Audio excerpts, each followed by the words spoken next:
Video शुरू करने से पहले चैनल को सब्सक्राइब कर लीजिए और साथ में बेल आइकन को जरूर प्रेस कर दीजिए।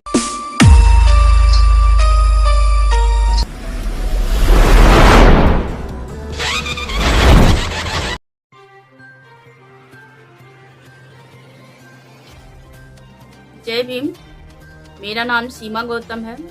मैं अंबेडकर जन मोर्चा की प्रदेश अध्यक्ष हूँ।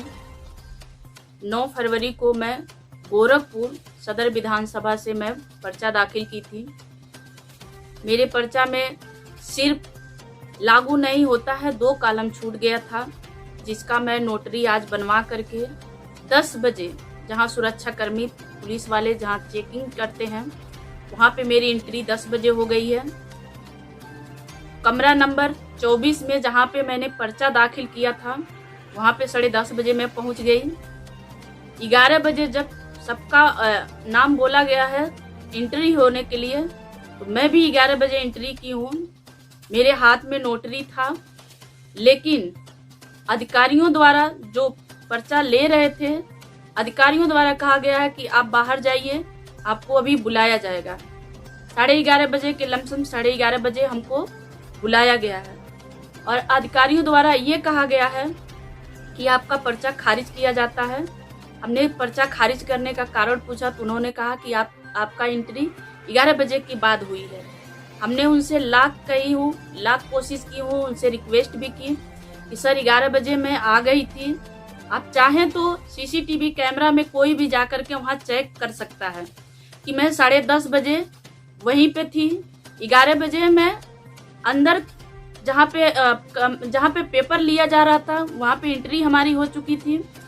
तो ये सारी रणनीति सारा षड्यंत्र माननीय मुख्यमंत्री योगी जी का प्लान था, क्योंकि पिछले कई दिनों से जो उन्होंने दलितों के लिए, जो उन्होंने बहुजनों के लिए झूठा गंदी खेल खेल रहे थे, उन बहुजनों के नाम पे मैं लगातार सवाल उनसे पूछ रही थी।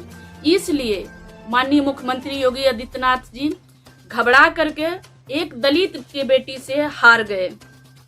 एक दलित के बेटी से उनको हार की डर थी, वो सामना नहीं कर पाए, वो सामने से लड़ नहीं सके, इसलिए उनके दबाव में आकर के प्रशासन ने मेरा पर्चा खारिज कर दिया है।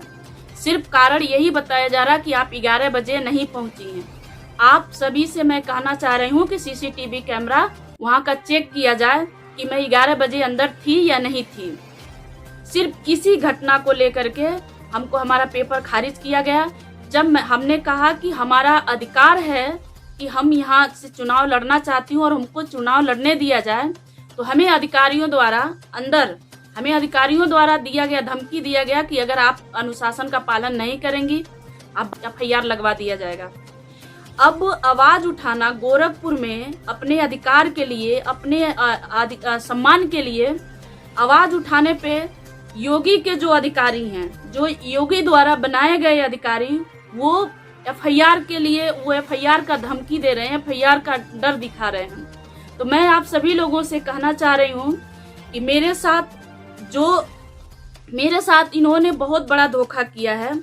आप देखेंगे कि हमने जो भी नोटिस हमको मिला है, हमने फेसबुक पे शेयर किया है। कहीं से उस नोटिस में एक भी शब्द ये नहीं लिखा है कि आपको 8 बजे आना है या सुबह 10 बजे आना है। उसमें सीधे लिखा है कि 14 फरवरी को 2022 को आपको पेपर सबमिट करना है। हम पूरे दिन का तो समय नहीं दिया गया, लेकिन आज मैं 3-4 बजे तक थी। फिर 4 बजे के बाद भी हमको बुलाया गया और 4 बजे के बाद भी यही बात रखी गई कि आप मैडम नहीं आ पाई, आपका पेपर खारिज किया जा रहा है।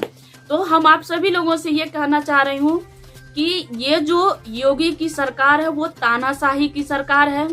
इनको डर है, बहुत डरे हुए हैं, क्योंकि इनका तो खुद का काम नहीं है, खुद का वजूद नहीं है।